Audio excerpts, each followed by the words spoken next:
Welcome to another episode of Poor vs. Standard for YouTube. And tonight we're going to discuss a little bit of something. It's like a history lesson kind of thing.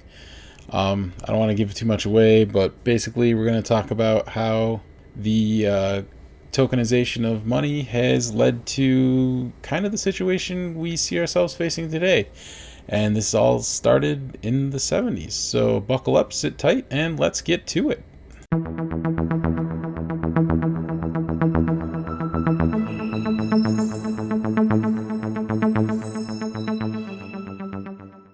This isn't something everyone's going to think about often. This is more of a history lesson as to, like, if you don't know history, you're doomed to repeat it.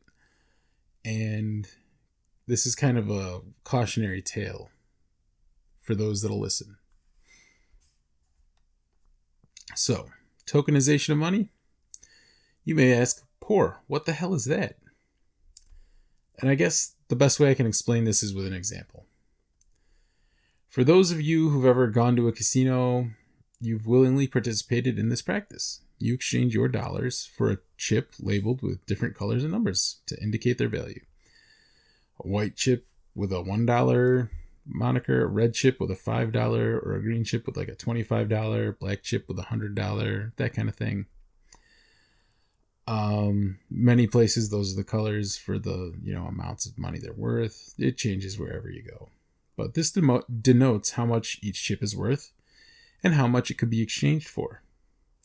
So you've given up your money for these chips, and now you go off to the table games to gamble. Poker room, whatever.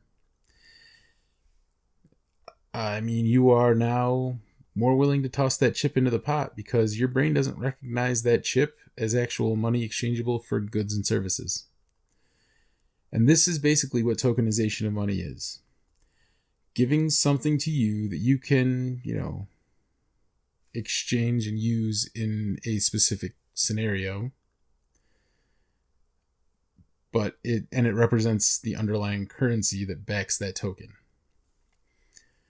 Now, that sounds a little jargony, and I guess it is. It's basically you give something of value to someone or some entity like a bank or something like that in exchange for a token that represents that thing of value. So stick with me because this is, it's a little bit dense and material, but the lesson is worth it.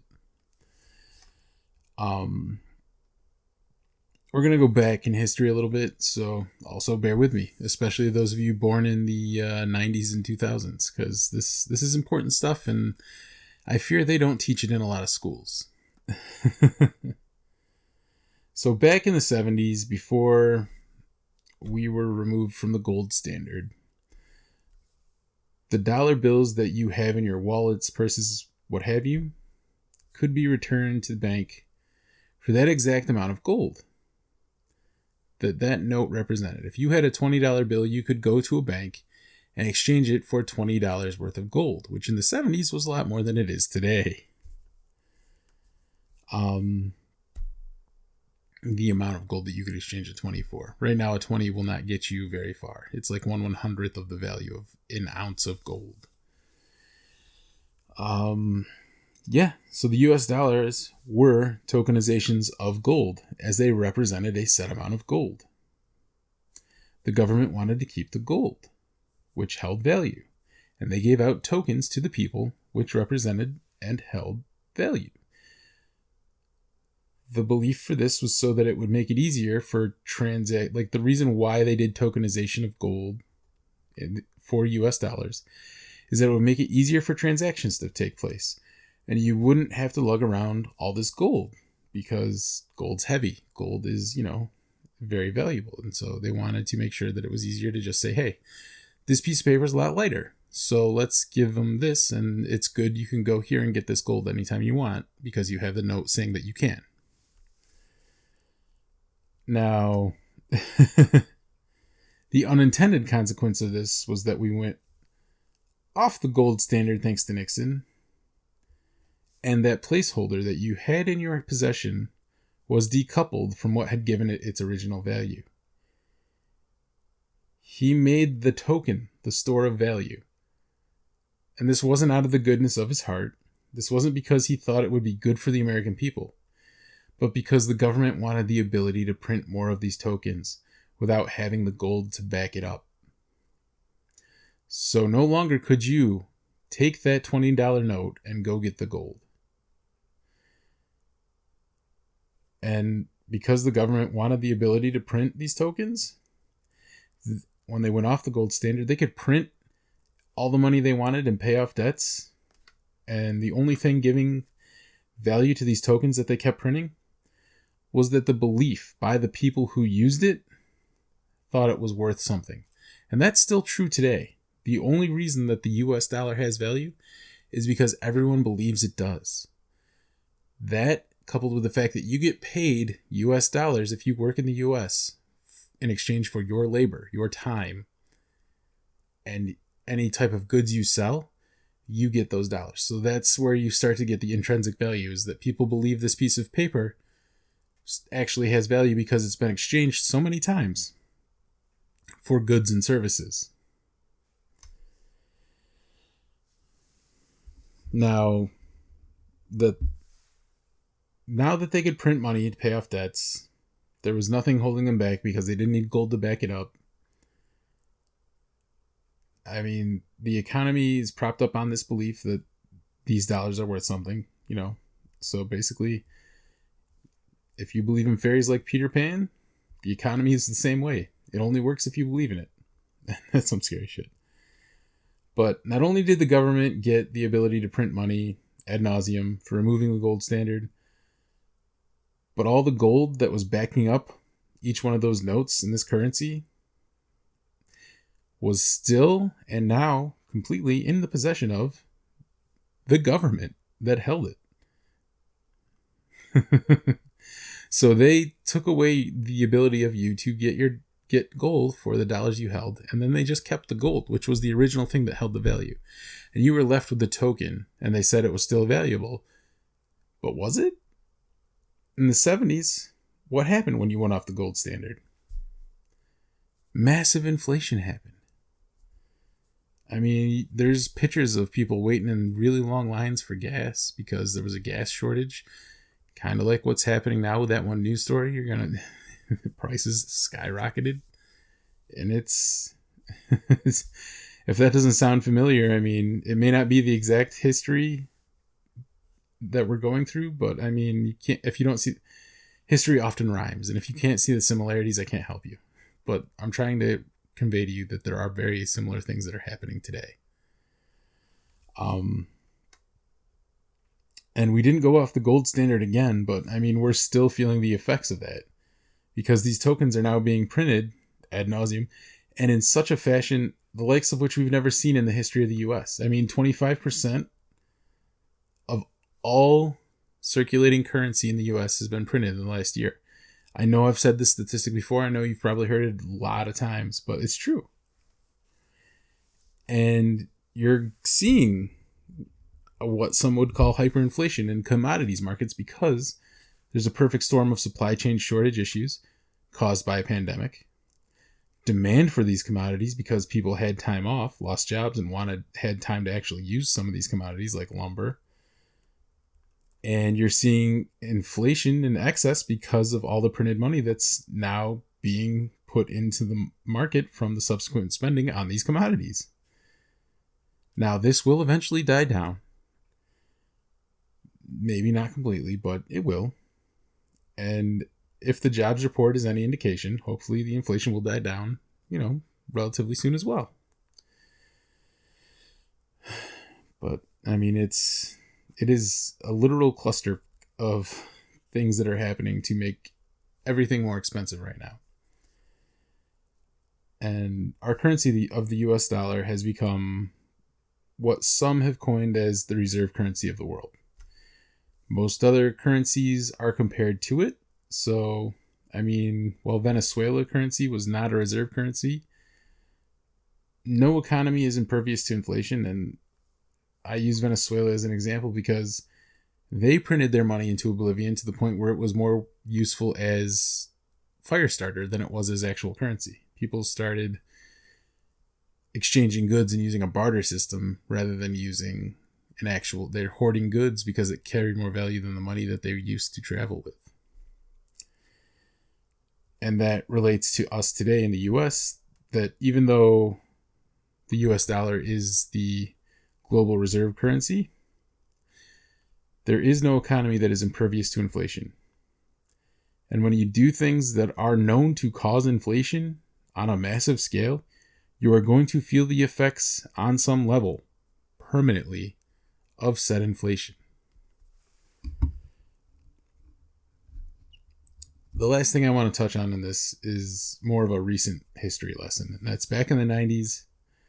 In a lot of places, there were no credit cards. You couldn't take credit cards. They only took cash. Now, I remember this in my youth because I remember when Burger King specifically started taking credit cards in like the early 2000s. And it seems like everyone has been taking credit cards for forever, but really the advent of being able to use your credit cards at any store for anything has really only been for like the last 15-ish years. Because with the advent of the internet and high-speed internet, people could actually, do more card transactions. The more invasive credit cards and debit cards have become, the less necessary it is for you to carry actual cash. And so the less likely it is that you are going to pay with cash, which is the thing that holds value at this point. It holds value now because it's been exchanged, as we discussed, time and again, for labor to create and buying of goods. So you are now tokenizing the US dollar by using credit cards and debit cards as a means of exchange because you don't actually see all the dollars you're spending. And it's just a quick swipe, quick insert, quick tap of the card, and you're on your way. This is done to incentivize ease of transactions, to increase your spending habits, to increase the speed at the register. This is the goal of tokenizing your money, to make the token feel like it doesn't have any financial value so that you're more willing to part with your money. This is basically how the gold standard happened. And now they're talking about trying to create a US dollar crypto, which would be, again, removing all the paper money from the economy because they don't want to use it anymore in the sake of ease. And they want to use this USD token. And they want to do that so that they can get rid of the money again. It's essentially very, very similar, not the exact same as the gold standard, but it would be a very similar thing. And you would probably see inflation from that because of the change out and how that would work. They're basically telling you that your dollars are worthless. Come trade them for USD tokens. And that's one of the programs that they're trying to get through Congress at this point right now. They're looking into it. It's not official, but it is something that is on the docket of the Fed and the Treasury. So keep an eye out for that, because that could be something that happens that is not beneficial to US citizens. Now, this all plays into gamification you've been hearing a lot about with Robinhood and what people are saying about them gamifying investing. Now, this is a whole other can of worms, but I think we'll save that for another day. But just for now, know that tokenization of your valuables and commodities is something you should never really be a fan of, because whoever owns the underlying valuable commodity is really in control of how things are going to unfold. In the 70s, the US government had the golden banks, and then they took us off the gold standard, kept the gold, and gave you this paper certificate backed by feelings. So if they take away what is now worth something, the tokens that were backed by gold that are no longer backed by gold, but now these are the tokens that are worth value to everyone because everyone acknowledges and accepts that, and they want to take those away in exchange for a digital coin that they can track and monitor who spends what where, because that's what blockchain technology is for. That's an interesting topic. That's one that not a lot of people are discussing right now. So keep your, You should always be questioning why people are doing something, because it's usually not out of the kindness of their heart for your best interests, especially where government's involved. And I am not an anarchist. I am not saying that in any type of anarchy way. I'm just saying that traditionally, governments aren't, more often than not, governments aren't acting, the people who run governments, they have alternative motives to see their power increase, because absolute power corrupts absolutely. And the people who get high enough into these offices, a lot of them do it for their own personal benefit. They don't do it to serve the people, which is what it was intended to do. And that's a shame. That's a damn shame. It's interesting to see how many congressmen, no matter what side of the aisle you're on, go into Congress with not a lot of money and come out millionaires and multimillionaires and 100 millionaires and sometimes billionaires. Like, it's disgusting to see. They go in and they get rich off of being public servants. But that's neither here nor there, and we're off topic.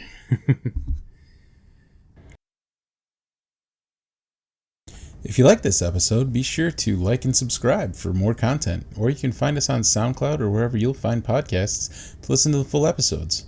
Thanks for stopping by.